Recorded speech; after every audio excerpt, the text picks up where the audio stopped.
laawol kisal ko laawol peewal e ɓantal. warsi kay huutorgol ɗi e nder ko wi to yarni gon ara e ñettal memaji makko ɗi yettirɗen moni e torimo kanko Allah subhanahu wa taala tawnuɗo e o sappo sakkitoro ɗo e dow lewru suumaye torke mo yo jaɓan en yo hawre ndin en e o jemmaɗa ɓaalo layde dow kadri o arsika en waɗugol dewe e nder on jemma tawata ɗum no weltinayma waɗa ha o yaafo e o yarlo en o winda en naatoɓe aljanna daɗa ɓe yiiɓe allahumma amin aray ko en ɓeydu wakkilade ɓeyda e ñoragol moƴƴi gaɓɓindo fi honɗum hay goto e meɗen ɗo anda si suuma e arowo on tawta on tigi no wuuri ma haysi mo wuuri taw si haray mo selli no woodi fewnɗo wuuruɓe kono wona fi korka ma pini ɓe woɓɓe no wuuri anda ka woni haqqille ɗen huccino ƴettanoma woɓɓe no andi ka woni kono wawata wadde hay hunde si wona yilta ka waalori ɗon wawata yiltude hoore muɗum si wona joɗɗina wawata joɗade si wona ñammina wawata ñamande hoore ɓen no woodi ka pelletiɓe woodi no gasa ko arata hara woɓɓe meɗen koye ɓen jeeya ɗum noon haray ɓeyden wakkilade nelaɗo men sallllahu alayhi wa sallam no ɓeydi en humputude wonde Allah ko yurmeteɗo si a wakkilike fewndo ka selluɗa ɗon ka hettiɗa ɗon ka wawɗa ɗon a waɗi si Allah jaɓitoyi cellal ngal aron ko wi wawugol waɗugol ko wowɗa wadde kon sabu angal cellal Allah windante ko waɗaynoɗa kon fi kala waɗaɗi ɗum ko yurmede si tawi no fewndo ka wawɗa ɗon a acciti a tertike angal wawugol waɗoygol noon ɗum aroyi joni wona fewndo ka wawɗa ɗon waɗɗa sakka heɓa itti e sikke fewndo ka wawata ɗon haray koye ɓeydu wakkilare ɓeyden laɓɓinalngol Allah annoyeji ɗi wota mo ara waala juulugol ɗo hooɗa e mantagol minen ɗo min wanno qiyamu leyl anga yahano e onon o jokka e fuyi minen min fuɗɗi ɗo komen almami ko habbirde ɗon hari min hewti ko ɗon min woni ha min gayni o si tawi a waɗiri fi mantagol aray ko waɗɗa kon a ala joddi muɗum nelaɗo min makani en wonde no heewi waaloɓe e rewde Allah waala juulude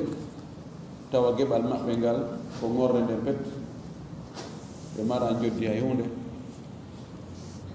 o maaki heewi ñalloɓe horude tawa geɓal maɓɓe ngal e korka kan ko ɗon ka e heege pet kono ɓe mara to joddi hay hunde ɓaawa noon ko noon wayi ko honɗum haɗi ɓeeɗo heɓa joddi ɓe waaluɓe juulude ñalli horude ko imma no ɓe waɗiri noon na noon waɗirte mana waɗante ɗon ɓe waɗani Allah subhanahu wa taala si a waɗanimo a jilli ton a kafidimo e goɗɗum ton e nder waɗugol ngol a waɗanimo kono ko fi kadi yo kaari kadi welto dey ko fi a wacce dey ko fi yo ɗum wowle dey ko fi wo ya heɓu teddungal e hoore mum dey Allah o añay Allah ko añay ɗo koy o añay few nelaɗo men maaki sallllahu alayhi wa sallam wonde Allah daali man amila amalan ashraka fihi ma'iya gayri taraktuhu wa shirkahu o wi e fuɗɗude hadis on Allah wi ana أغنى الشركاء عن الشرك من عمل عملا ليس عليه أمر من عمل عملا أشرك فيه معي غيري تركته وشركه الله ووي من kala kafideteɗo yondino ko kafida ko muññano ɓe kafidi ɓen ko min ɓuri wawde ɗum kala añuɗo kafidede miɗo ɓuri mo ɓe gandi enen aray e piiji goo en yiɗa kafidede goy sonnajo aden on sago makko kafataɗo goɗɗo few jullere laamu aaden sago makko kafidetake ɗon dey ɓundu moƴƴereji ka woni e ɓulandemo ɗon sago makko kafidetake ɗon dey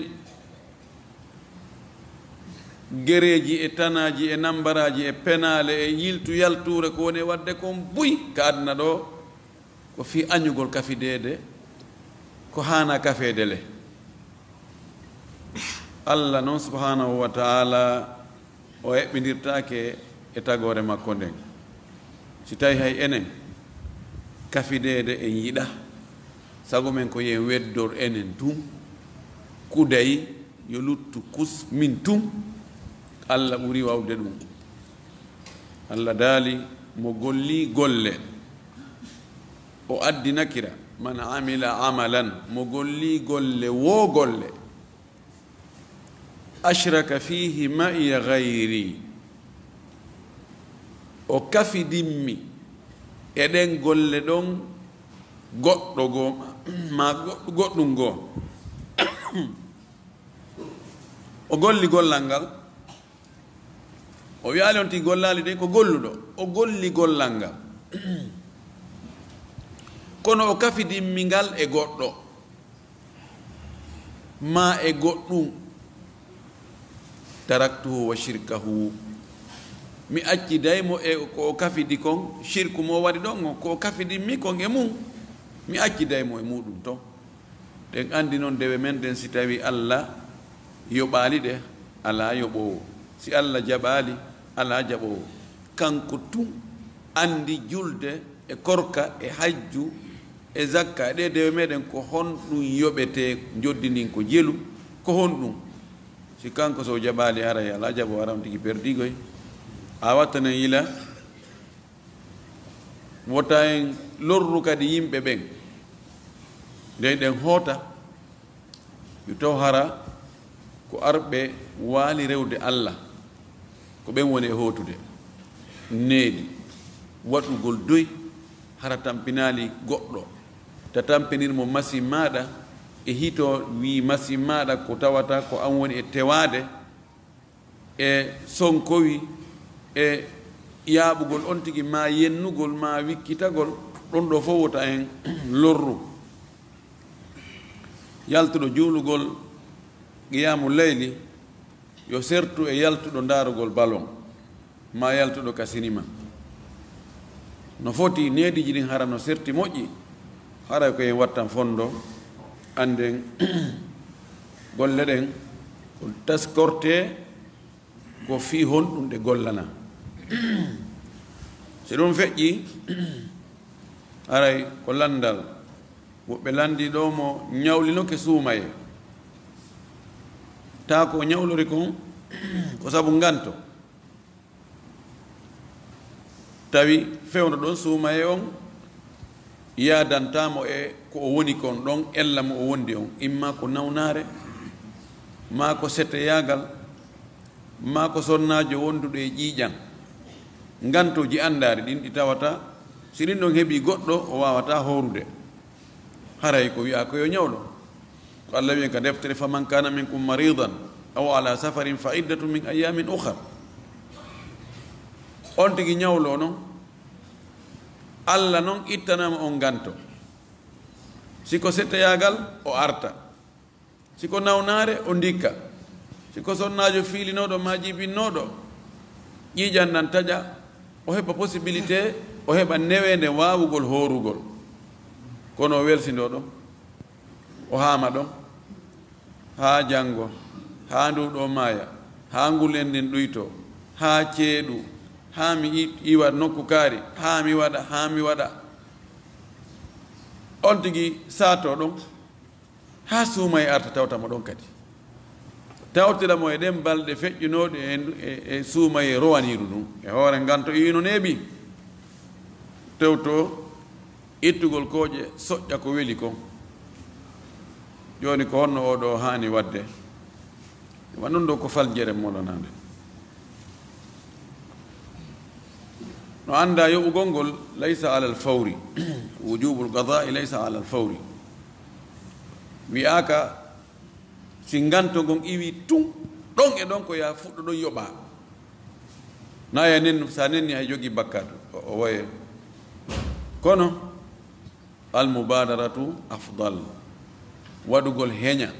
ɓay a anda janngo ko ardata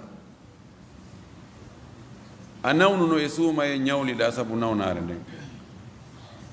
e juldado ma e saboro donkin Allah dikkinima modi ko ñawnuɗa ko yoɓumo de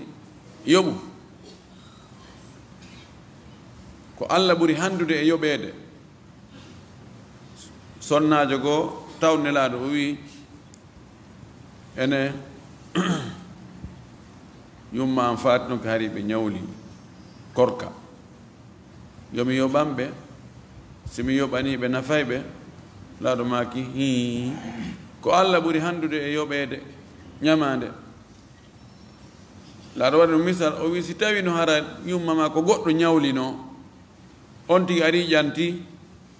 yumma tawi fatike a yoɓanayno yumma ma oyni hi oyni awa yoɓe Allah dey amo ñawlike Allah yo yoɓu ɓay on tigi anda ko no arata janngo joni Allah dikkinima a yoɓaali no gasa nawnare artu e juuɗo no gasa mayde no gasa tabiti noon won nene men Aicha radiallahu taala anha himo nennayno yoɓugol suumaye haa ka sabboru suumaye o yoɓoya ɗon sabboru suumaye kono accugol haa hermbiɗa hara hino hulɓini muradu moƴƴu joni noon suumaye tawti ɗon ko honɗum waɗɗima fuka haw en karamakoɓe ɓen ɓe wiƴƴiti moƴƴi ɓe inni si ɗum waɗi ɓay haray ko tembete ko yawi tagol ko welsindare haray yon tigi yoɓoy beru balɗe ko ñawlino kon kono ñallal ngal o yoɓi be o ñammina miskino ñallal ngal o yoɓi be o ñammina miskino fii yo yaggu fii ko arata wota wattu no gasa kadi konko ñammini miskino ɗon Allah war ɗum ɗon ɗum ɗon wona sabu Allah yaafomo bakkatu welsindare makko ko welsinino kon ha suuma e tawti e hoore o ya suuma e feƴƴitunoɗo kono si tawi on tigi yaajiraka mara few yon tigi yoɓ wacca ɗon ñammingol ngol si o mara kono si mo mari ko ñammingol ngol ɓuri moƴƴude ala hadis ber ko mi yurni kon hadis wiiɗo ko be on tigi yoɓa ani be on tigi ñammina kan afam on tigi be yoɓa kono be o ñammina mi ali ka windi kono waɗi ɗum ɗo ko konngudi karama ko ɓen e konngudi sahabaɓe goo ndaarugol wonde are ko sabu welsindare on tigi walkira ɗum ɗon ko ñammini miskine on kon walkira ɗum ɗon welsindare ko welsindi kon en toriki Allah e bawgal makko ngal doole makko ɗen newende makko ɗen yo arsuku en waggol dewe ɗen fewndo kadi hani wadde ɗon si tawi nganto kadi heɓike nganto ngon iwi yo arsuku en kadi e yoɓutugol ko tawata fatinoke en fewndo waggutu mum on yo Allah o jaɓan en ko wonne e rewde kon fof Allah hawrden e laylatul qadri on wa jazakumullah khairan assalamu aleykum wa rahmatullahi wa barakatuh landal ari o sonnajo o heɓa longal janaba wona e nder jemma on aɗa o lootagol toon ƴiiƴan fiilayru kadi heɓa mo hara ko honno watta naɓanno newna yo accu hatuma o laaɓoy ƴiiƴan fiilayru ndu o looto nde wootere o anndi yo ko fiiɗi ndondi ɗinon ko fii janaba on kañum e ƴiiƴan ɗan kono ko ɓuri moƴƴandemo ko yo looto o anndi yo ɗum ɗo ko fii janaba on ko waɗi wonduɗo e janaba no toŋana dewe buy ɗe tawata wondu ƴiiƴan fiilayru toŋanaka ɗe fuu memugol alqur'ana on e konngol wona konngol cheikh albani kanko mo wi sonnajo fiiliɗo no wawi memde alqur'an kono kan fof no fottani wonde wonduɗo e janaba memata alqur'an jantagol inde Allah laaɗo sallah sallam janton inde Allah fewndo o fewndo e alhaaliji ɗin fof sina hara mo wonde janaba idan fi yo janto inde Allah fi yo waɗu sifa ɗen nde o ɗuyta tayre nden yonti lootano janaba on ha o gayna o habbo noon fi ƴiƴan ɗan o lootoyo ɗan wa billahi tawfiq.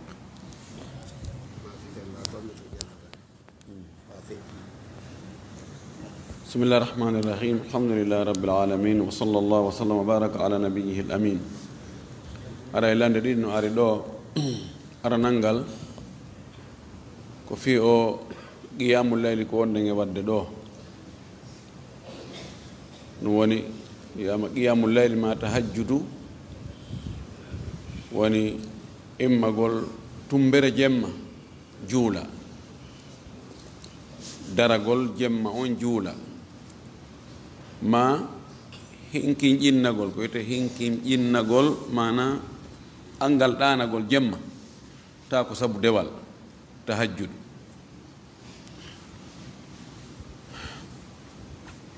ngal dewal ɗo ma nde julde ɗo yimɓe ɓen no waɗi pecce tati woɓɓe goo no wi na yo waɗe few ɓe yi ɗum ɗo no yalti e laawol ngol ɓe anndingol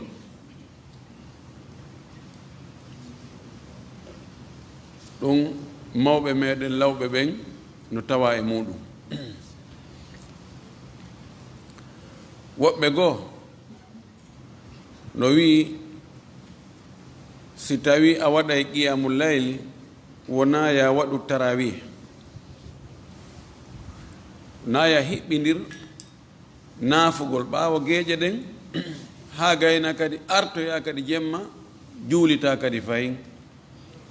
ko waɗi kamɓe ɓe yi wonde sellata ka on tigi ɓeyda e hoore darɗe 12 ɗen e nder jemma gooto ko imma waɗa ɗen darɗe 12 ɓaawo geeƴe ɗen woni tarawih ma ɗum acca ɗon waɗugol ɗum ɓaawo geeƴe ɗen immoyoɗa jemma wona fewn ɗo ni 1 heure du matin juula ɗen darɗe 12 nden fedde kadi no woodi fedde tammere nden ko wano enen ɗo ni arayno gasa buy e meɗen ma en fof en wanno tarawih juulano ɓaawo geeƴe ɗen mberu wo ko Allah taginanno en on tumati gasa darɗe 10 woɓɓe goo en artika ɗen wattude ɗo no gasa darɗe 13 haray ko honɗum woni feere meɗen enen e ɗum ɗiɗi o feddeji tati amma wiɓe ɗum ɗo wattake few mana immatake jemma juule si on tigi naafi lanni ko naafugol tun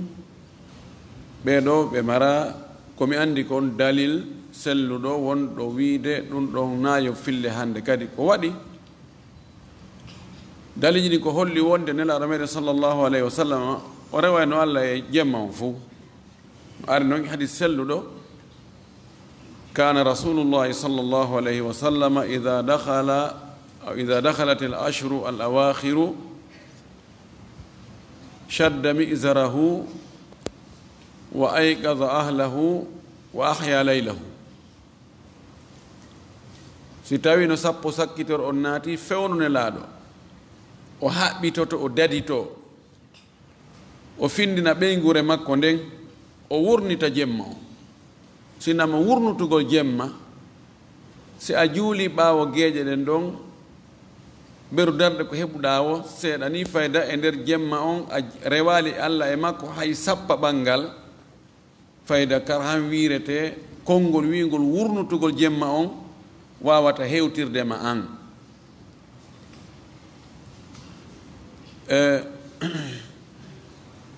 ɗo ɓeɗo ɓe fof ɓe dartu ala hay nokku komi andi kon hadith mo nelaɗo maaki sallllahu alayhi wa alihi wa sallam wonde o jemma fewndo o jemma ɗo nafatake ko fewndo tun naafete ko wano noon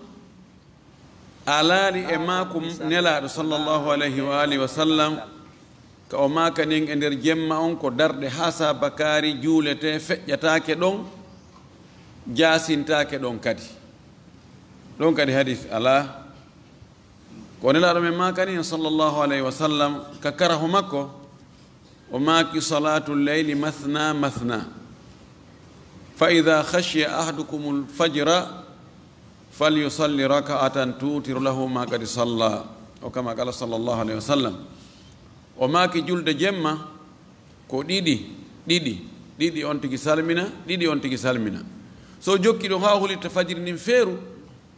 yo immo juula darnde wootere nden ɗon hombanamo waɗanamo witiri ko juulano kon law andi ɗo o waɗu jemma on fuu o wi julde jemma nden ko ɗiɗi salmina si on tigi huli ɗon to fajiri nin feeru hara waɗali witiri yo immo waɗa witiri amma hadith mo nene men aicha filli o radiallahu anha hadith selluɗo ka o maaki ɗon ma kana rasulullahi sallllahu alayhi wa sallam yazidu ala 11 raka'atan la fi ramadan wala fi gayrihi kanko aicha o maaki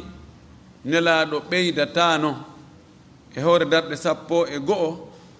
wona suumaye wona ko wona e suumaye hadith selluɗo e maako kanko nene men aicha anden ɗum ɗo wona maako nelaaɗo ko ɗo won cheikh albani ko adimi kon cheikh imamu shawkani e ko ɗo ɓe tuugini e taaliba maɓɓe wonɓe fewno ɗo wonde naayo ɓeyde e hoore darɗe 11 few ɓay nelaaɗo wo ɓeydaali joni no nene men aicha tigi kanko filliɗo o hadis wonde nelaaɗo ɓeydaali hoore darɗe 11 wona e suuma e wona ko wona suuma e kanko tigi mo filli nelaaɗo juuli darɗe 13 andi jaka mo ɓeydayno mana ko o imma ko beru kanko ko o yii kon kanko nen men aicha maako ko wonno ko ɗum ɗon ɓurno wonde aada nelaaɗon ko ɗum ɗon o ɓurno duumade e muɗum ɗo karamokoɓe faamuɓe hadisaji ɓen yurnotoɓe ndaara manaji ɓen no e maɓɓe cheikhul islam ibnu taymiya e ibnul qayyim e wuuridaɓe e o zamanu men ɗo al allama ibnul bas e cheikh mouhammad moussal ibnu uthaymin e karamakoɓe goo lintatako ɓeɗo ɓe wi si tawi a juutinayi darɗe ɗen wano nene men aicha makirno noon yusalli 4 la tas'al an tulihinna wa husnihinna summa yusalli 4 la tas'al an tulihinna wa husnihinna summa yusalli 3 nene men aicha o maaki nelaaɗo juulayno darɗe 4 wota lando fi juutugol ɗen honno ɗe juutiri ko honno ɗe labira mana no miijorɗa o no ɗe wa'uno noon no ɓuri noon ka juutugol e ka labegol si tawi ɓeeɗo karama ko ɓeyni si tawi a juutinayi faɗɗen ɗe wona jemma on fuu hattu 11 ella ala kono noon wi'aka ɓeyritake hoore ɗen ɗon ala dalil hay nokku oɗo mafhum ko wi'a ɗo ko ani haala kan no juuti ɗon ko yewtete kon almim ka raɓɓiɗi ɗon si tawi a juutinayi jande nden juutina ruku on juutina sujuudu on moƴƴi fayda ƴettane jemma on fof ɗeɗo darɗe 11 hatto ɗeɗo sina ɗum ɗa wawi wadde 13 ɗa wawi ɓeydugol yeeso wano enen darɗe meɗen ɗe juuta ha ɗe labaka ha si tawi kadi ɗuuɗali joni wona daragol ngol juuti wona darɗen ɗuuɗi haray feppitama ɗuytirama to luttigo ko tunni aray ka raɓɓiɗi ɗon komi andi kon min on komi hooli komi gomɗini kon fewno ɗo ko konngol ɓe karamakoɓe ɗo wiwɓe no sella ka waɗa tarawi ha gayna arta kadi watta qiyamu leyli ella ala e muɗum darɗen happaka kono noon wota on tigi ɗuɗɗi darɗen o bonna jande nden wer hara ahkamuji tajwid ɗi yaltata hurufuji ɗi yaltata tasakuye ala on tigi hawjani ko lannugol yani ko qur'ana yo timmu na ɗum ɗon ndeyi ko ɗon nde janɗo nanno waɗi ko haani kono so tawi jannden no selli ellala on tigi waɗɗe darɗe no wiruɗen ɗo ni yo allah hawde nge sawaba landal ɗimmal ngal ko woɓɓe ari juulugol ɓe tawi mi tañƴini hara ɓe tawi geeƴe ɗe wona juulama ɓe ari noon ko ɓe worɓe tato e sonnajo ɓe ari ɓe tawi no heewi ɓe tawi ka ɓe juulata ɗon ko e terrasse no faaɗi ala ka ɓe waɗa saffuwol ni ɓe ardodira yani ko wiyete kon honno wiyete ufugi tawi koyeɓe ardodir almami on gorko heeda ɓaawo makko ɗon ɓoya kadi heeda ɓaawo on ɗon sonnajo wona ɓaawo ɓe waɗa goro goccowol kono ɓe fof ko tele qibla wona no saffuji ɗin waɗirte ni puisque ala ko weƴƴite ɓe wata waggol saffuwol ɓaawo almami on ɓe gandi ko haani kon worɓe ɗiɗo ha yeeso ko ɓe bakkodir ɓe wona ɓaawo almami ka sonnajo on koye wonu ɓaawo maɓɓe ar noon e hadis anas radiallahu anhu o wi nelaɗo ari ka men juuli o wi min e paykum men woni ɓaawo nelaɗo yummira on wonti ɓaawo amen kono woni ko haani kon kono joni kamɓe ardodiri ni ɓe ari gorgoccowol ɓe fof ɓe woni ɓaawo almami ɓe ardodiri ha ɓaawo ton kono ko angal place no ɓe fof ɓe waɗa safwol ɓaawo almami yadde nden julde no selli kono ko ɓurno moƴƴude koye ɓeeto haa ɓe heɓa ka tawata worɓe ɓen ɗon e ɗiɗo koyo ɓe bakkodir ɓaawo almami on sonnajo on wontoya ɓaawo kono fii ɓe heɓiraali noon julde maɓɓe nde no selli mberu ko annduɗen kon wabillahi tawfiq woɓɓe goɗɗo landi o wiwo goɗɗo yiida e ɓeygu muɗum ñalorma suuma e teɗɗan himo andi no harmi himo andi kadi kaffara wondo e mum o ɗum kadi wona ñallal gotal o waɗi ɗum wala bitati ma laabi nayi seydi so allahu akbar ko honno oɗo tuubirta tabanno anda ko waɗi ɗon ko waɗi ko harmi wonde faale no foola goɗɗo waɗi ɗum fewnaɗo sallllahu alih wa sallam kono himo andi harmugol ngol kono anda ko mo waɗi ɗum ko honno fawimo tawi on to maati ñawore mum nden araali goɗɗo yiidi e ɓeygu muɗum ñalorma suuma e warew tan laaɗo himo nanga sukol makko ɗum pooɗa weppita piito nelaɗo mi maayi mi halkike feere am boni woyya yo nene aɗa maaki ko honno waɗi o wi mi yani e ɓeygu an ñalorma suuma e teɗɗan mi feeta mi fayta laɗo maaki ko ɗum waɗɗa o ni laɗo maaki ɗamari dande ko rinɗina mana sontino mari yette sojo o rinɗini ɗum haray gasi o wi mara dande komi rinɗina laɗo maaki ɗa mari feere horugol lebbiɗi jokkidira o wi nelaɗo na ɗum definmi ɗum na korka definmi ɗum ɗo ɗum wawata laɗo maaki ɗa mari ko ñamminira miskiɓe 50 o wi nelaɗo ayi nde saare men ɗo ɓorde funnange mayre ha hirnange mayre boowal e boowal ala suudu ndu tawata ko miskimɓe hewti suudu ɓeygure hannde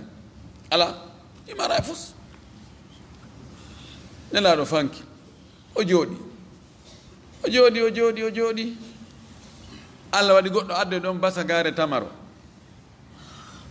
o neldi nelaɗo sallllahu alayhi wa alihi wa sallam laɗo jaɓata sadaka ono jaɓa e neldari nelaɗo maaki ƴettuɗe tamaroje ɗo ñamminoya miskimɓe ɓen fii ko waɗɗa ɗo kaffara on o wi nelaɗo mi ñammina miskino mo mi yetakima madina ɗo fopp sarne ɗo fof komin ɓuuri wonde miskimɓe komin ɓuuri wonde miskino min e ɓeygure anden mi ñamminoya ɗum mi acca ɓeygure ande mi ñamminoya ɗum kadi miskino goo laaɗo jali ha laaɗo maaki a o naɓo ñammina ɓeygure ma nden taban oɗo waɗɗo ɗum ɗo o yanɗo e ɓeygu muɗum e ñalorma suumaye hunti haaju muɗum imo andi no harmi no andi kafara no waɗɗimo ko pellet kafara no waɗɗimo kafara on ko ni ko rinɗingol dande simo mari so mara dande rinɗintende ko yo hoore lebbi ɗiɗi kadi jokkindirani si woni o wawata ɗum saabu nawnare ma nayewu ko yo ñamme miskiɓe 60 joni noon ɗen ɗon balɗe fuu hi ñallal be kafara mo ko feere ɗon ɗo ɓuri sellude konnguɗi wi'aade mum kafarat huna ala arta dahal siko e ñallal gotal o yiide ɓeygu makko laawi buy o yiida e makko e 10 heures wona e midi kadi o yiida e ɓeygu makko wona e 15 heures o yiida e ɓeygu makko wona e 18 heures o yiida e ɓeygu makko ɗum ɗo ko kafara goto pise ko ñallal gotal o bonni ɓay tun ngal boni ara nun ɗum hannde kadi yeeso fof boni ɗon laatata addudu kafarat kono si woni hande wangal e janngo wangal ka be ko feere huncugol hurum on e ngal ñallal ɗo e huncugol hurum ñalla janngo wangal ko feere hara no waɗɗimo kafaraji 4 toriki Allah yo Allah waɗo en darotoɓe hatta ka wi'a yo hatto ɗon harana jarribotoɓe ko woni ɗum ɗo fuu ko angal teddingol suumaye on tigi tigi sina ɗon jemma on no juuti pijiri fof no heƴa ɗon si tawino joni hara mo anduno so o waɗi ɗum o naɓete no sirete kaso duuɓi 5 wallahi o wattano ɗum fiw tawa mo andi caméra surveillance no woodi mo wonde caméra no ayni mo GPS no fala e makko si o waɗi tun andoto si o waɗi tun ko kaso duuɓi 5 ma o yitinte wiye $5,000 sikko ɗon o waɗayno o wattano kono ɓay Allah kanko subahana taala mo muññi hatta on tigi yeddamo ɗon haaju makko feewa kanko mo muññi ko ɗum wasi yimɓe ɓen no jarbude ko haɗi kon en torki Allah tawaɗen e jarboɓe ko haɗi kon wa billahi tawfiq yulgoyni ko sonnajo jiwo mo wowide règle ji makko ɗin balɗe 6 ma 7 ko ɗum woni aada makko e lewru feƴƴi noon ɗum ko ɗum o yiwno e ndu lewru ndu wonɗen ɗo ɓay hewriti ka o yiide ɗon ƴiƴa ndan ari ñallal gootal tun ɗan kuppi ɗan ari taali o looti o continue e jooni o continue e horugol ngol o juula fii kala ko balɗe 7 ɗan wowno kono ko ɗan ari ko ñallal gootal ɗan taƴi si ɗan taƴi ko ƴiƴan ɗan woni ella on ko haɗatamo o juulugol haɗamo o horugol ko si ɗan arde haysi ko fewndo ka ɗan wowi arde ɗon si ɗan arali hatta ko konta ko laaɓuɗo si tawino ɗo woni ñallal arnal ngal ɗan ari ɗan kupi wona joni wona balɗe 5 tun kadi ɗan fuɗɗitoyo ɗo aray ko juuli o hoori ko e nder ɗen balɗe ɗon kaw laaɓi kon ɗum noon contantemo si ɗan arti yo andu ko ɗama kaluno ɗan arti ko konta ko ƴiƴan fiilayeru ɗon hannde kadi na yo juulu na yo hooru haa tuma ɗan ari ɗan tawi balɗe ko ɗan aroy kon wattidama e ngala ñallal to timmi adama ko on tuma ɗon so wiye yo juulu yo looto o juula o hoora wa billahi tawfiq aray wonɓe gaɗa toon ɓen no weltana ɓe jarna en tori Allah yo allahu jaɓan en ko wonde e rewde kon fof yo Allah moƴƴo e meɗen yo Allah malno yo Allah naaɗo e ngal janna jasakumullah khairan wa barakallahu fikum laawol kisal ko laawol peewal e ɓantal